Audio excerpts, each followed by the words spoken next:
Jarrett chapter 15, Crisis and Resurgence from 1969 to 2000. And this, of course, is part one. Let us begin. And we're going to be taking a look at some of the vocabulary terms from this particular chapter. I don't remember the exact number, but as I'm waiting for mine to show up. All right, let's get started. Had a few moments there where my screen wasn't working. It seems to be working now. Anyway, let's begin. Our first term is the imperial presidency. This was a term used by the media and then by the detractors of Richard Nixon, but a term used to describe the growth of presidential power. Now, of course, I assume this has been used prior to Richard Nixon. There may have been those who used it for LBJ or FDR, or really any president that you didn't like. But the term grew in popularity, used quite a bit during Nixon, because some of the events that took place during his presidency, particularly as it deals with Watergate. And we'll get to the Watergate scandal in a slide or two. All right, our next one, Richard Nixon. He elected the office of the presidency in 1968. He won partially because Lyndon Johnson decided not to run for a second term, which he was legally allowed to do so. Johnson decided not to run because of the unpopularity of the war, the Vietnam War, and of course Johnson's role in it. So he decided not to run. The top Democrat contender would have been Robert Kennedy, but he was murdered, assassinated, after he had won the California primary by a Palestinian named Sirhan Sirhan, who did not like America's policies toward Palestine and in the Middle East. During his presidency, the Vietnam War ended, which is probably one of the major accomplishments. That ended in 1973. And his domestic agenda included, among other things, the creation of the EPA, which is listed at the bottom of the page down there. And we'll talk about that in more depth in a few moments. He also ended segregation in public schools. Now, again, this is started with the 1954 decision, Brown versus the Board of Education. There was a little bit done under Eisenhower, under Kennedy. Really, nothing was done. There was some legislation that was proposed but not passed till after his death, when Johnson was president. And then the eventual ending of segregation in all public schools took place while Nixon was president. His foreign policy included visiting China, among other things. But again, opening of the diplomatic door to China, trade with China was a huge thing. All right, the next one, Tinker versus Des Moines. This should be the Des Moines school districts, the Des Moines ISD. In 1969, the Supreme Court upheld that wearing a black armband, and I'm sure you've seen this before, but anyway, wearing the black armband, which was in protest to the Vietnam War, was protected free speech.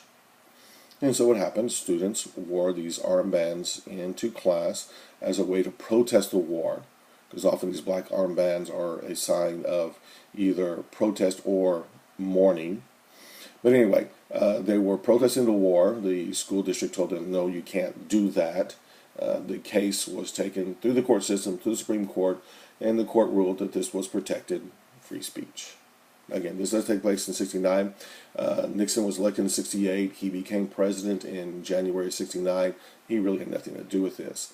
But again, it is a continuation of the Warren Court, and it's sort of redesigning, well, redesign is the wrong word, but it's different take on the Constitution, particularly when it comes to protest, when it comes to the rights of individuals accused of a crime.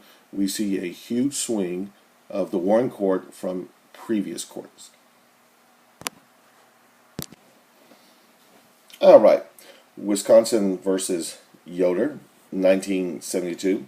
The Supreme Court struck down a state law requiring that Amish students, and I'm sure you're familiar with the Amish, they are found all over the country, but usually in the Midwest, very religious group, very strict adherence to their beliefs in terms of dress and behavior. They don't hate technology. They're not scared of technology. They just choose more times than not to not embrace technology. And they, the Amish, did not want their kids going to public schools. And so in the Wisconsin versus Yoder decision, the Supreme Court struck down a state law requiring the Amish attend school beyond 8th grade. So the Amish students were required to go to school to 8th grade. And after that, they did not. The Amish stated it violated their freedom of religion since the state's education system conflicted with the Amish values. And again, the Amish values are fairly strict, something that most of us probably do not understand because we're not really familiar with the Amish and their beliefs. Something most of us would not like because, again, essentially, it's not anti-technology. We'll use that just as the example. There's many other parts of it. But again, they don't really embrace technology. So the Amish sued and they won in the state of Wisconsin because the educational system conflicted with the Amish values. And so the students, Amish children, were not required to attend school beyond the 8th grade. And the EPA, talked about this a moment ago. I realize you can't really see all of it there with the dosary thing, but created under Nixon to protect the environment, the EPA, Environmental Protection Agency. Now, this has drawn a lot of criticism over the years. It grew well beyond, I believe, what Nixon intended, but the EPA is designed to protect the environment. It is the EPA that sets gas mileage standards, for example. If you've ever looked at a new car, or even a used car, oftentimes on the window in the back seat, there will be a little sticker that reads, miles per gallon, that this car gets so many miles per gallon on the highway, so many miles per gallon in the city. It has combined miles per gallon MPG of whatever the number is. Well, the EPA now sets those standards.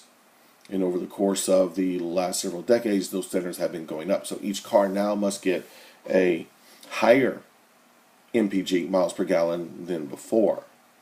And so that's just one aspect. It goes on and on and on with the religious fervor that has hit many people in the environmental community, the fear of global warming. And we're not going to go into whether global warming is fake, something made up by others, Al Gore and others to make money. We're not going to do that at this moment. But the EPA has a great deal of power, and it has been regulating our economy to a certain extent when it comes to the environment, environmental issues. One reason why so many jobs have left America over the course of the last decade or more is that environmental concerns place a huge financial strain, a huge financial burden upon businesses, particularly smaller businesses, particularly new starting businesses. I have read numerous stories over the years where companies cannot build or expand plants, cannot build or expand their businesses because of EPA concerns, because of environmental concerns. And then there are stories about people who have done things, run afoul of EPA. There was a farmer in California years ago, several decades ago, who was out farming, cutting the grass, cutting his fields, preparing it for planting, and he runs over and kills a couple small little rodents. He didn't know what they were. I mean, they were little rat-like creatures, but not really rats. So he takes one of the dead bodies to his local farm agent, and farm agent, oh my God, this is a protected whatever. Okay, I don't remember the exact animal, but this is a protected, endangered species that has to do with that. So anyway, the point of all this is that the EPA and one of our next slides, I do believe, along with the Endangered Species Act, okay, this little rodent was protected under the Endangered Species Act, so the EPA shut down this guy's farm. And so here he had, probably at that time, hundreds of thousands, which would be millions of dollars worth of land he could not work. Why? Because of the EPA and the Endangered Species Act shut down his farm. Why? Because there was a rat that he had killed. Didn't mean to, but accidentally ran over and killed with his tractor this rat. And so they shut down his farm in case there were more of these endangered rats on his land. Anyway, let's move forward. Our next slide, obviously, the EPA 1973. Again, this is while Nixon is in office. The law required the Fish and Wildlife Service to list species of plants, animals that were threatened with extinction, plants and animals that were near extinction, and then to take steps to protect them, like the example I just gave you about the rat. That was an endangered species. Again, it wasn't a rat. I don't remember what animal it was, but it was a rat-like animal. And so what was the step that the EPA, Endangered Species Act, took? The Fish and Wildlife Service, what did the Fish and Wildlife Service do? Well, they shut down that guy's farm. Essentially, the way that he made a living was taken away from him. Of course, there are all kinds of examples today. There are things going on out west. I'm sure you've heard them about ranchers who are complaining about the government, and there have been men who've been arrested because they collected rainwater, or they have set fire to some of their fields in order to get rid of some of the excess growth there, so they can go back in and plow it up and then use it for farming, and on and on and on. And so there is a huge issue right now between the EPA, along with the Endangered Species Act, and people, particularly out west. I mean, the largest landowner in America, particularly west of the Mississippi, is the federal government. And President Obama, who has been far more friendly to the environmental crowd, far more than George W., even more so than Bill Clinton was.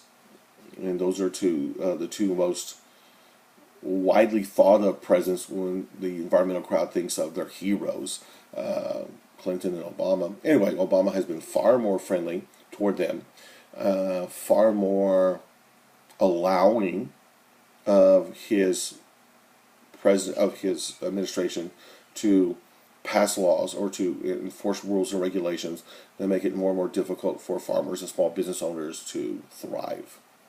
Okay, and we'll talk about that more when we get to President Obama, or President Clinton as well. But again, the Endangered Species Act, 1973,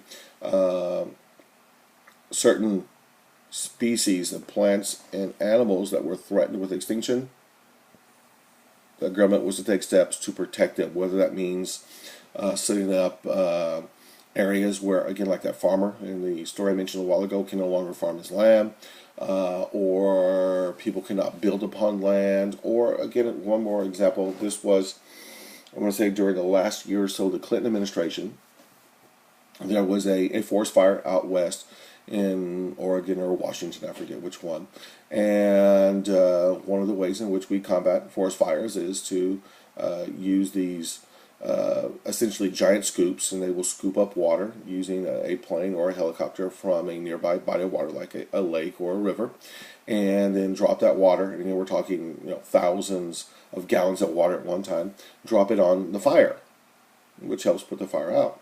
Well, there was a fire, and the nearest river had an endangered fish. And it's about a 4-inch fish that no one's ever heard of before.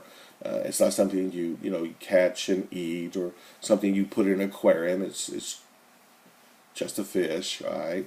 And there were 3 or 4 firemen who were trapped and who needed help. And so they called in, and the federal government would not allow the firefighting team to scoop water out of the nearby river where this endangered fish lived, because the endangered fish needs a certain amount of water. It must have, I get just for a number, I don't remember the exact number, but it must live within at least 3 feet of water. And if they were to scoop water out of this river, not only might they scoop out the endangered fish, but they might drop the level of water below that 3 feet line which could then endanger the fish. So instead of doing that, 3 firefighters died. They were surrounded by the fire. The wind shifted. The fire shifted. We're not going to worry about that. And they died as a result of not getting the help they needed. Why? Because the federal government would not allow them to use water from the nearby river. Why? Because it endangered the fish that lived there. So 3 men lost their lives because of the EPA.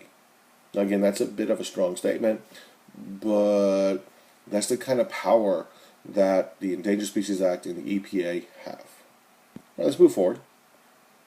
The Equal Rights Amendment, the ERA, this amendment was to provide equal protection for women in all areas of life. Now, that sounds pretty simplistic. It sounds like not a bad idea.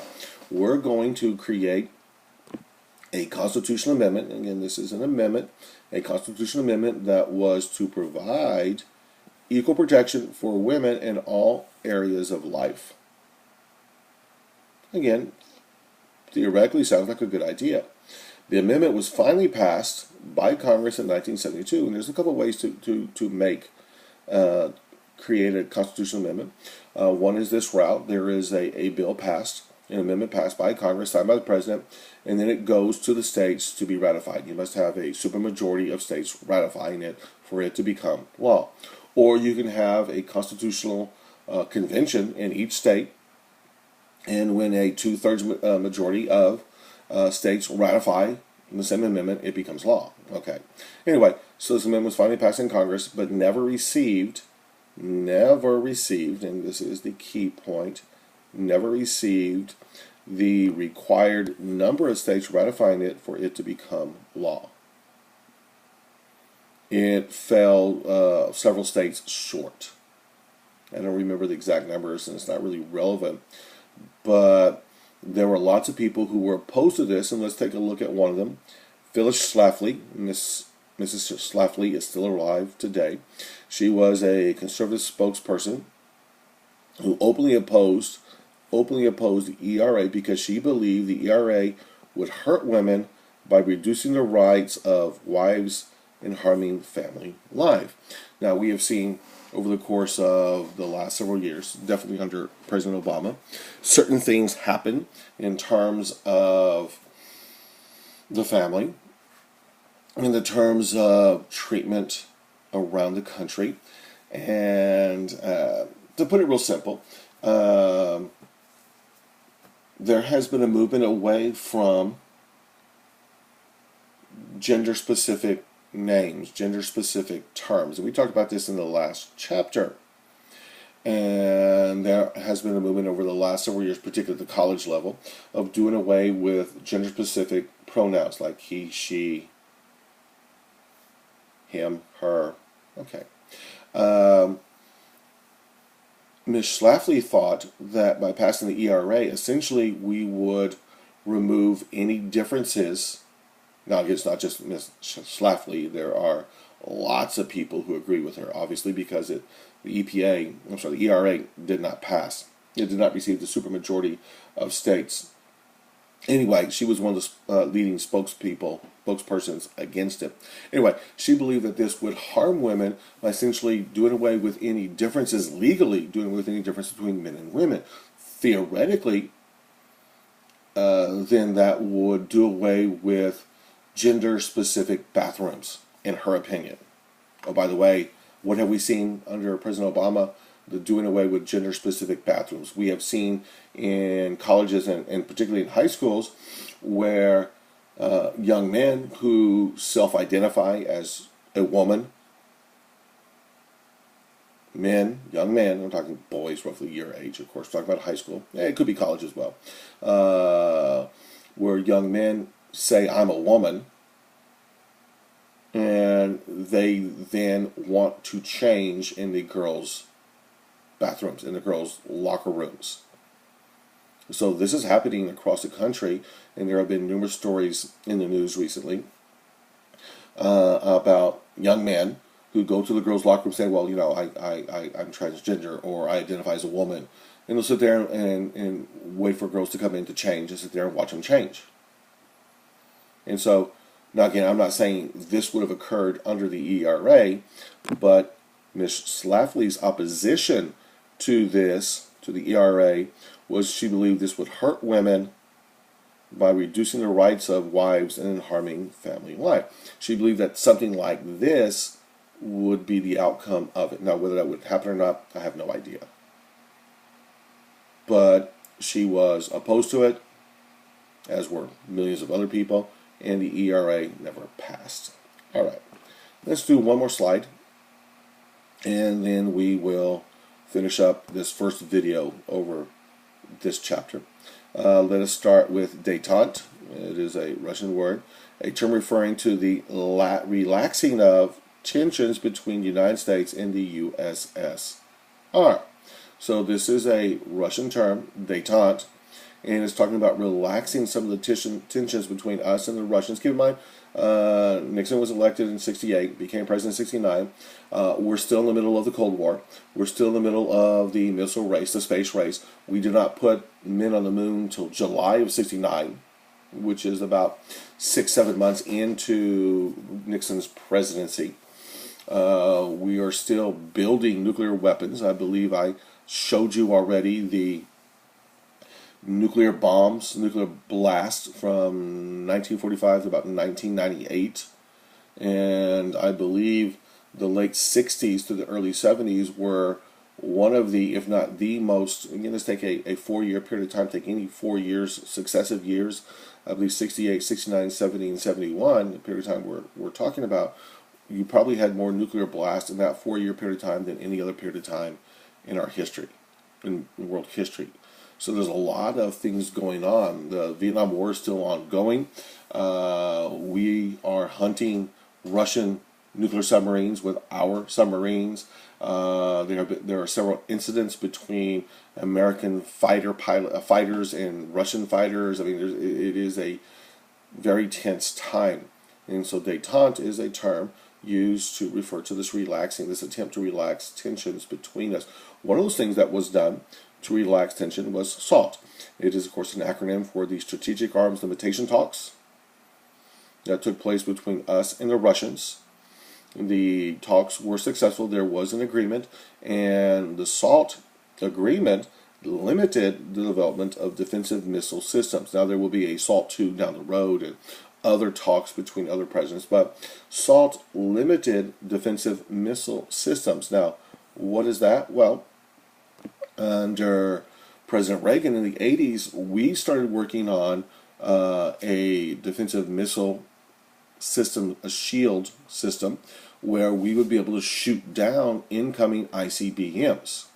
The media and the Democrats, and keep in mind Reagan was a Republican, referred to this as Star Wars. Again, Reagan was elected in 1980. This is just a few years after the movie Star Wars comes out. And so it was a derisive way, a way to make fun of Reagan and his proposed system. And the idea was real simple. We would shoot down incoming ICBMs with outgoing missiles. We would shoot them down. Now, there was some work done under Reagan. By the way, the system was perfected while George W. was in office. Obama's kind of done away with it. But there is a working system where we can shoot down well over 90% of all incoming ICBMs. And we assume, of course, that those ICBMs will carry nuclear weapons. And so we developed this system. And one of the hang-ups of developing that system was, of course, the concept of SALT, which limited that type of system. All right, let's move forward. Spiro Agnew, former governor of Maryland, was forced to resign. He was Nixon's vice president, was elected with him in 1968 and again in 1972. He was forced to resign due to the discovery. It says here the discovery. I don't remember him ever actually saying, yeah, it happened. But there were accusations and a lot of credible evidence to support those accusations that he had taken bribes when he served as governor in Maryland or even before. And so Spiro Agnew, Richard Nixon's vice president, resigns and is replaced by Gerald Ford. Ford was a Michigan congressman, a senator, who was chosen by Nixon to replace Agnew as VP. It is Ford who is in office when Nixon resigns, which we'll take up in the next video. So, Spiro Agnew, who was Nixon's VP, okay, resigns. He resigns, and Gerald Ford replaces Agnew as Nixon's VP. Our final one that we'll look at, and then we will end this one, 25th Amendment. This set up presidential succession. Now again, this is not the first time this has occurred. I mean, you go all the way back to Abraham Lincoln. When he died, Johnson, his VP, becomes president. Okay. I mean, you can go back to when Kennedy is assassinated. Johnson, LBJ, becomes president. But what this did is set up even a longer line of succession. So you got president, you got VP, you got the Speaker of the House is next, the Senate pro tempore, the Senate Majority Leader, okay, which is the top, the number one man in the political party that controls the Senate. Right now, Mitch McConnell is the Senate pro tempore. He is the Senate Majority Leader. He's Republican. The Senate is controlled by Republicans. Anyway, so you have those two members of Congress, and then you go to the cabinet. After the leader of the Senate, you then have the Secretary of State, and then blah, blah, blah. So there is a line of succession about 20 deep. So if there is a presidential address from the Capitol building, and the VP's there, and most of Congress is there, and some of his cabinet is there, there's always a few who are not there, in case there is a terrorist attack taking them all out. So there is a line of succession. If something happens to the president, the VP becomes president. If the VP and the president are in the same plane, it goes down and crashes, they're both killed, we know that the Speaker of the House becomes president. If he's on the same plane, then the Senate Majority Leader. If he's on the same plane, then we know it's the Secretary of State. On and on and on. And so that's the 25th Amendment. All right, so we have finished part one. Oh, I hate that. That's much better. Part one of our chapter of our chapter 15 vocabulary terms.